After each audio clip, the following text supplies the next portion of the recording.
of applause, RMT.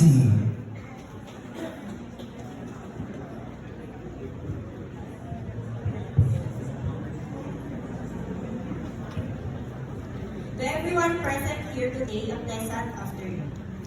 Standing here in front of everyone is indeed an honor, and at the same time, I would say that I am truly grateful and proud knowing that I am able to share with you my journey and appreciation to what was transpired before and after my board exams.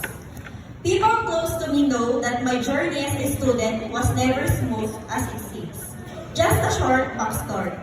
BSMLS is not really my course of choice. Due to financial problems, I needed to grab my TOST scholarship, but I can only enroll in the course I passed during the college admission. I have no idea what to expect and learn from this course.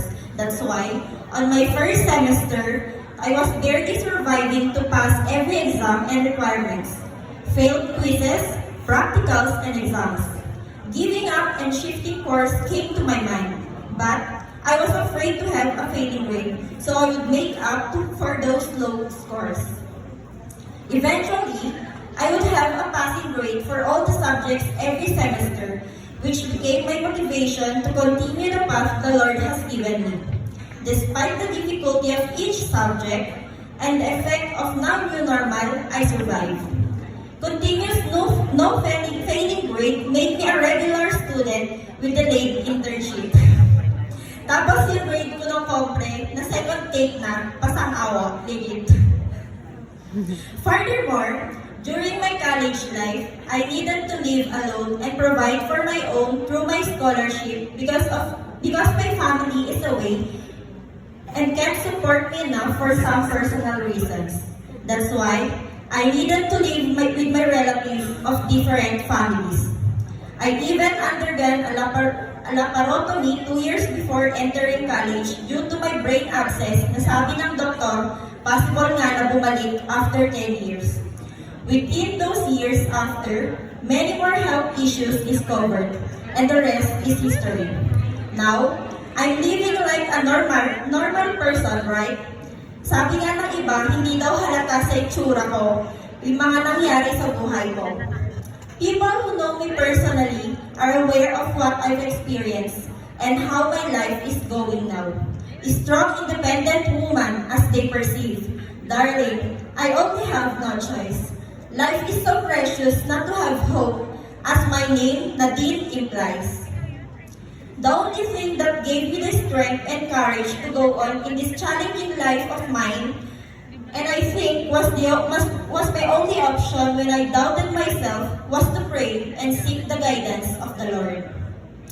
As Romans chapter 8 verse 18 says, "For I consider that the sufferings of this present time are not worth comparing with the glory that is going to be revealed to us." This became my hope, my life verse, my life motivation, and my life manifestation. When the exam was over, one of my prayers was, "Lord, bigyan mo ako ng chance na i-share yung testimony ko on how amazing you are in answering my prayers, and on how blessed and loved I am as your child." Gusto kong ikwento kung ano yung mga dinadaanan ko bago marating ang araw na ito. And here I am today, speaking in front of all of you. Only few knew my real study habit or my style in reviewing my notes. I adopted it during my review for board exams. Yung review na basa lang ng isa-dalawang beses, hindi na uulitin. Highlighting is enough na sinasabi nilang kinukulayan ko lang yung handouts ko. Hindi ako nagsusulat, lalo na sa mga mismong handouts. I tried pero hindi effective sa akin, nakakalito.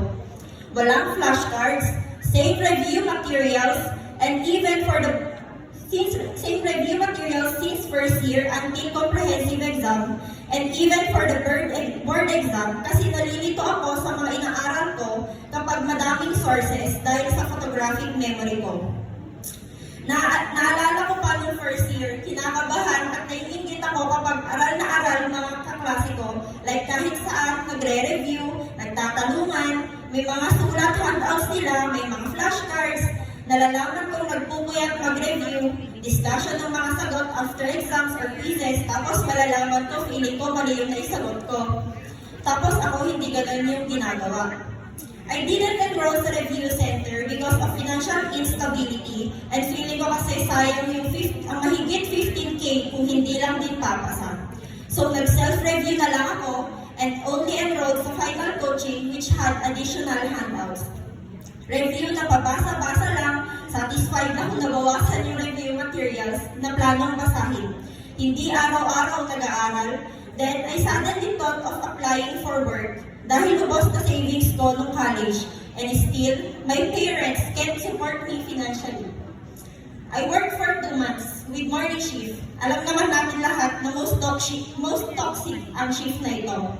Nakakabasa naman ako kahit papano during work, but still, it's not enough. I only decided to resign a month before the board exam to focus in reviewing because for me, 1 month is enough. Which in reality, hindi pala. It looked like I was not focused enough. Chill lang ganon dahil nga sa ganong habit ko.